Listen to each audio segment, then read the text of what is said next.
Hello, my friends, Evolutionary Energy Arts family. Welcome back. So, guys, we're looking at the 7 chakras. And again, these wheels of light, these spinning vortexes are absolutely so important. Critical. Absolutely critical. And one of the ways we could work to open up and keep our chakras opening and functioning as perfectly as possible is through mantras. Yes, and these mantras help. They help so much. Sanskrit is a word, well, it's not a word, it's a system, it's a language in which the words carry specific vibrations. It's very ancient. Actually, it probably is our most ancient language that we have on the planet. And vibration is extremely important. And so everything is put together in a systematic way with purpose, because vibration carries the power of creation. Yep, vibration, sound, and frequency. Yep. Vibration is creation. Yes. Think about that. Think about that. So, a lot of people decades ago probably never heard of chakras in the Western world, and then slowly but surely people are waking up and understanding them. And so you're looking at the 7 chakras, which lie along the spinal cord up to the crown. And there are actually hundreds of chakras all throughout the body. There's chakras on your fingertips, chakras on the tips of your toes. At every joint, there's chakras around the major organs as well. Yep, there sure is. But these are the ones that are focused on the most because they are of prime importance. And when we look at it, you have your root chakra at the bottom there. And then you have the sacral chakra, the solar plexus chakra, the heart chakra, throat chakra, third eye chakra, and the crown chakra. And now science has realized that where these places are is exactly where major nerve plexuses are. Now, I always kind of thought that, but now they have proven it. So. Yes, and again, this just shows you how this ancient system that's thousands and thousands of years old has known all along exactly how the body operates and how the mind operates. Yes, they have. So these are critical points in the human body.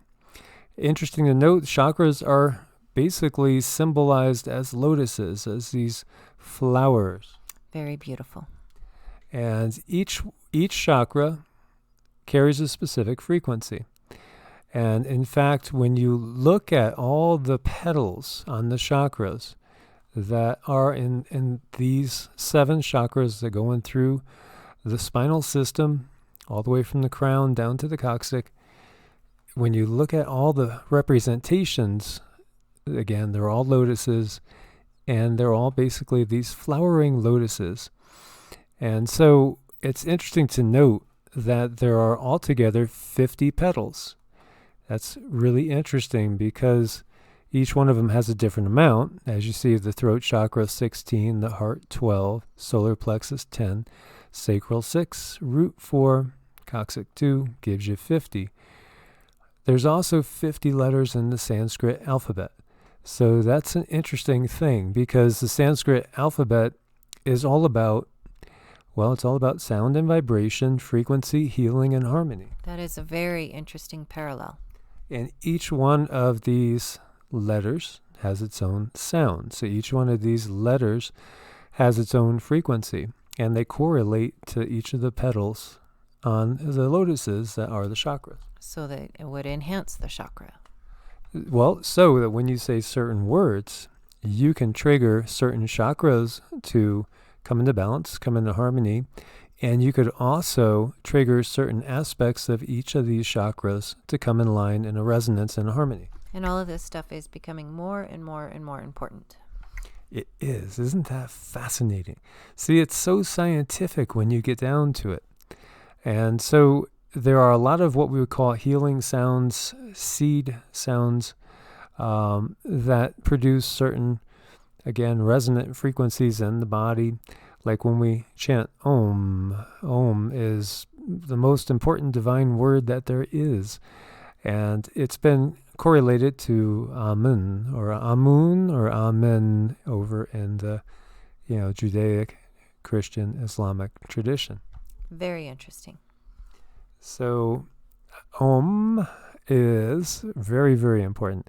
And it represents the divine. And it's going to energize and empower all things and all processes. It's supposedly the sound of the universe itself. I believe that. So this is why all mantras begin and or end with Om. And it's a seed sound for sure. And it's a powerful sound. There's other ones in here too, but I'm going to give you a particular mantra that's going to be dedicated to Shiva. Very good. And Shiva we'll get into in a moment. So Hrim, your uses for it, well, it cleanses and purifies. It's giving energy. It's joy and ecstasy. Although it initially causes atonement, it also aids in detoxification, which is interesting. And then we have Klim. And Klim gives capacity for work and actions, adds power and efficiency, good for chanting while making preparations. Klim. Its uses gives strength, sexual vitality, control of the emotions, increases shukra and ohas. And when we're talking about the mantra that we're going to be doing, it's going to be about Shiva. And Shiva is a very, very interesting deity. And more than that, really, when you get down to it, Shiva is, well, consciousness itself. Yes. And often he's seated, sitting in this form, and there's actually statues in his honor that are hundreds of feet tall, just spectacular statues. Or you might see him as the Lord of the dance, in which case we're talking about turning the wheel and the changing of the ages and that potentially destructive power that gets rid of things that also allows for new beginnings. That's important to know, the new beginning part. It is, because, the aspect of destruction is not really, destruction of things so much. It's more destruction of illusion. Right, exactly. That's really what we're talking about here. So Shiva is one of the oldest, if not the very oldest deity that we know of on the planet. And he's part of the trinity of Brahma and Vishnu. And again, Brahma is the creator god, Vishnu is the preserver. Brahman is that unknowable source of all with the end on it. And then we have Shiva. Now, there's a lot of different attributes to Shiva. There's a lot of different stories, and I've been going through tons and tons of them. And one aspect is Shiva as Adi Yogi, which means the very first yogi, symbolizing that first person that ever went within, and the first person that ever basically meditated and practiced the Sanatana Dharma, which is the way of Hinduism, the eternal truth, literally translating. But Shiva could also mean from two words, Shiva, which means that which is not, or nothingness. Right. Or potential that has not been manifested. Yes. That's really what we're talking about here. And so Shiva, that potential, manifests through Shakti, the divine feminine. So they need each other. Yeah, definitely. So we could view it as that, and we could also quickly and easily correlate it to the Tao and the yin and the yang. And so Shiva is many, many things, as well as being the destroyer of illusion. He's that universal mind and consciousness that exists before there's any physical creation. Very beautiful. And so, basically it gives us an opportunity when we tap into his energy for many things, one of which is the ability to recreate ourselves in a more positive version. And manifest, yeah. And manifest it. So very, very interesting deity for sure. So there's a lot of ways you could do it, and you'll find that there's a lot of mantras that are very, very similar, just changing things a little bit. And so one of them is Om, Hrim, Nahma, Shivaya. And of course, Om Namah Shivaya is one of the most popular mantras that there is. It's beautiful too. And so again, Om is the sacred sound of the universe.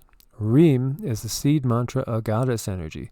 So when we do Hrim with Om and Namah Shivaya, we're basically bringing Shakti and and Shiva together. And this is actually one of Shiva's favorites. It is.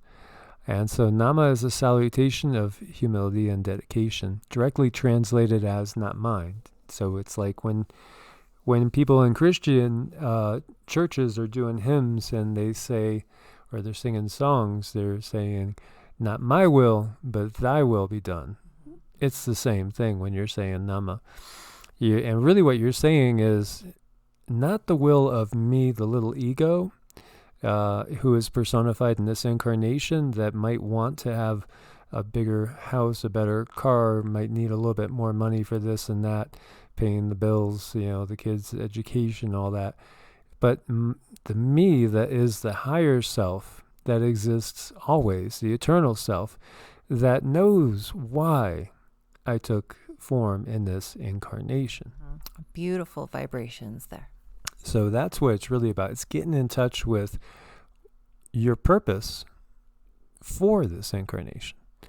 So, and then Shivaya, honoring Shiva, which is symbolic of supreme consciousness, or the divine within.